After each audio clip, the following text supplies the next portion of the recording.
Here's the thing about traveling slower.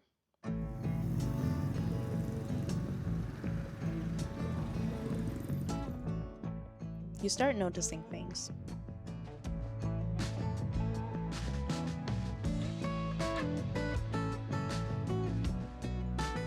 like how the morning light hits the old teakwood houses just right, or how the clip-clop of horse hooves is somehow the perfect soundtrack to a sleepy town like Lampang. But then, sometimes, slowing down reveals something completely unexpected. Like the realization that the key to understanding a place might just be a rooster. Yep, you heard me. That cumbersome neighbor who crows you out of sleep in the middle of the night? Yeah, that guy. Roosters might just hold the secret to why Lampang is, well, unlike anywhere else.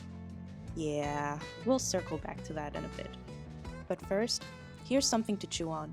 How did Lampang, a town so rich in history and culture, manage to keep a low profile all this time?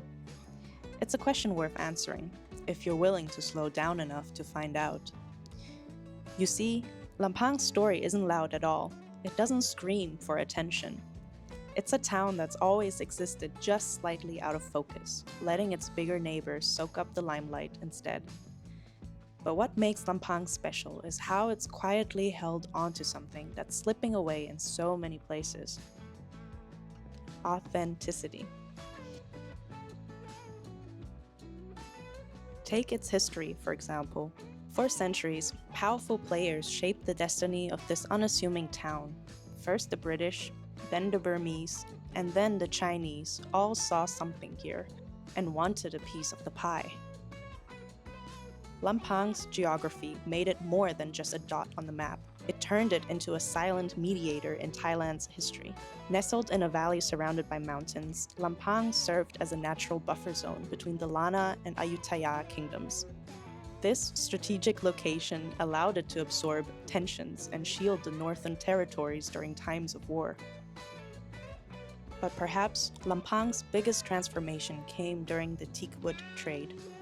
In the late 19th and early 20th centuries, the town became a booming hub for the timber industry in Siam, transforming the entire region. Teakwood forests brought wealth, workers, merchants, and European entrepreneurs flocked here, drawn by the riches hidden in its forests. Among them was Louis T. Linovans, a British timber magnate whose influence still lingers in the quiet, rundown grandeur of the Lewis house.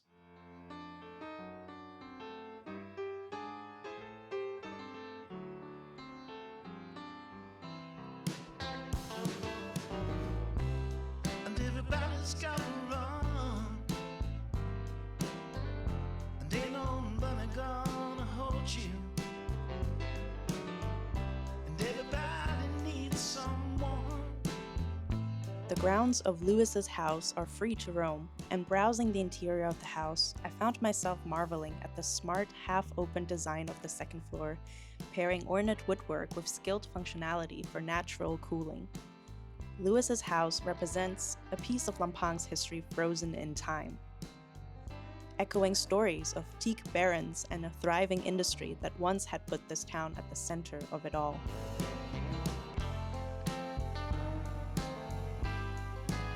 But as it always is the case with success stories and development, there's another side to history too that often is left forgotten. Seeing elephants suddenly present on the grounds was a stark reminder of that.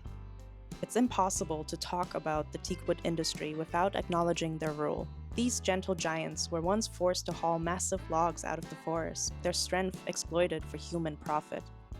The elephants we saw here today are likely from a sanctuary close by, brought to be showcased as part of cultural events.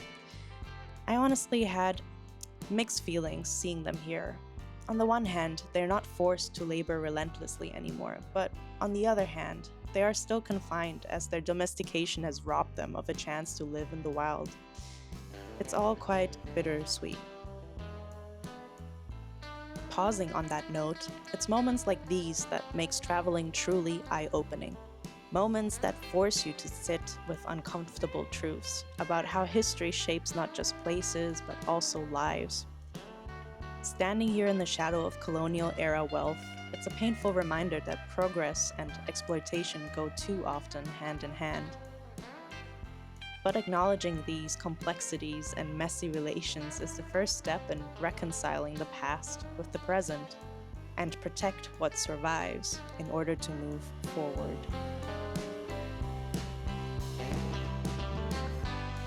When you don't understand, when the whole damn world is beating you down. Beyond the Lewis house, the influence of the teak trade ripples into the town structure itself.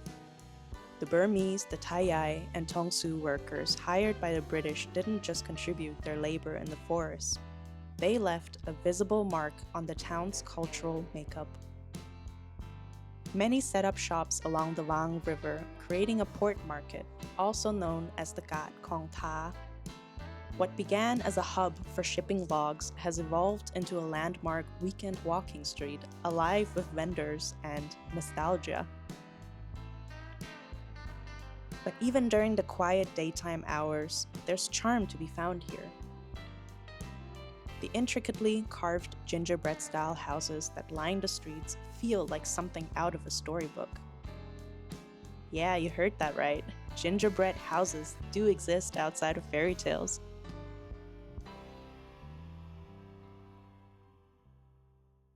The entire scene appears to be plucked from another era, inviting you to linger longer.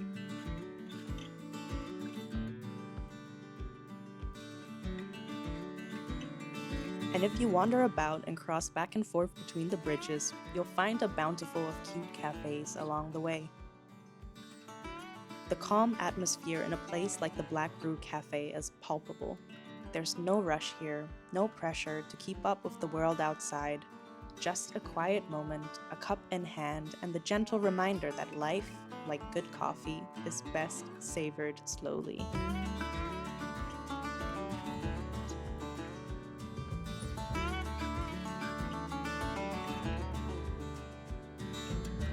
Sitting here by a riverside cafe, it's easy to forget that Lampang wasn't always this tranquil. Once upon a time, this town buzzed with the energy of possibilities and changes on the horizon. One change in particular came roaring in with a full-steam engine.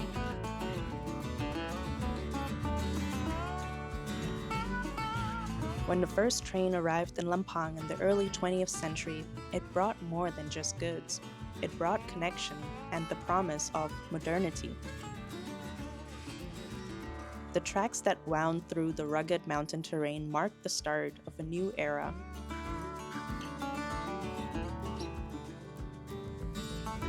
Lampang became connected to the industrial pulse of Siam, its economic fate changing hands from the Burmese to the Chinese communities, particularly the Hainanese and Hakka, who took on influential roles in shaping the town's future commerce.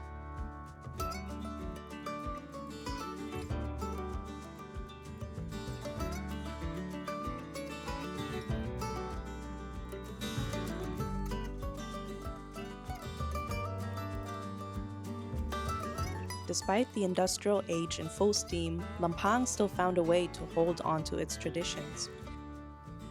The horse-drawn carriages that once carried teak merchants and European elites still navigate the streets today. Their rhythmic clip-clop feels like a heartbeat, reminding you that in a town shaped by change, some things remain timeless.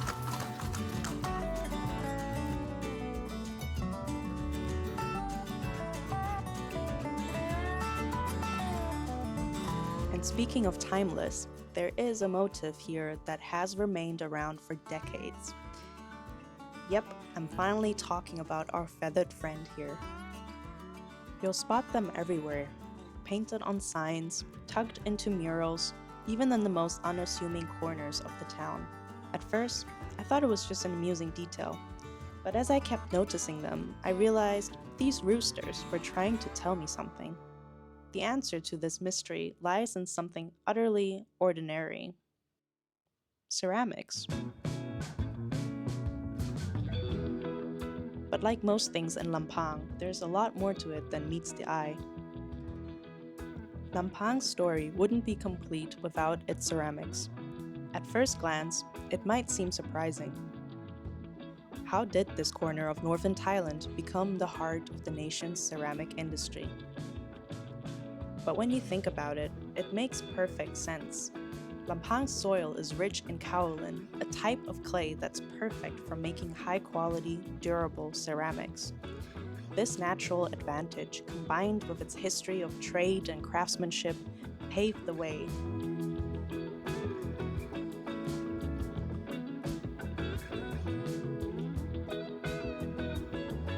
The Rooster Bowl is a legacy of its own.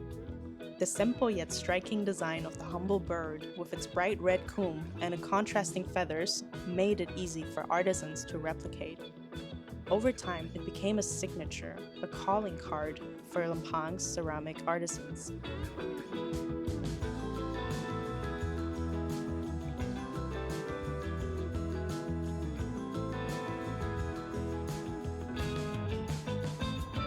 But the rooster doesn't just grace the ceramics in Lampang, it's also the keeper of a much-loved culinary experience.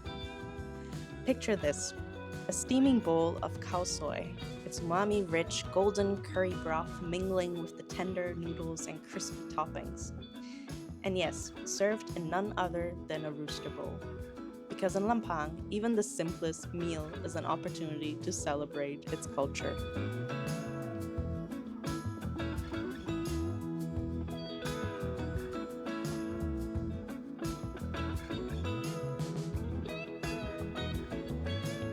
When you think about it, the rooster is more than just a design choice. It's a symbol of resilience and routine.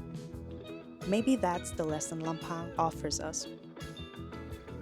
In a world obsessed with grand gestures and a fast-paced style of living, it's the quiet, steadfast things like a rooster's crow, a ceramic bowl, or the comfort of a warm meal that grounds us.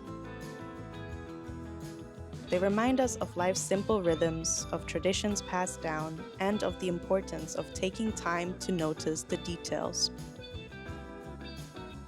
To pause, reflect, and appreciate the ordinary magic of everyday life. So the next time you find yourself wandering a lesser-known town, take a moment to look closer.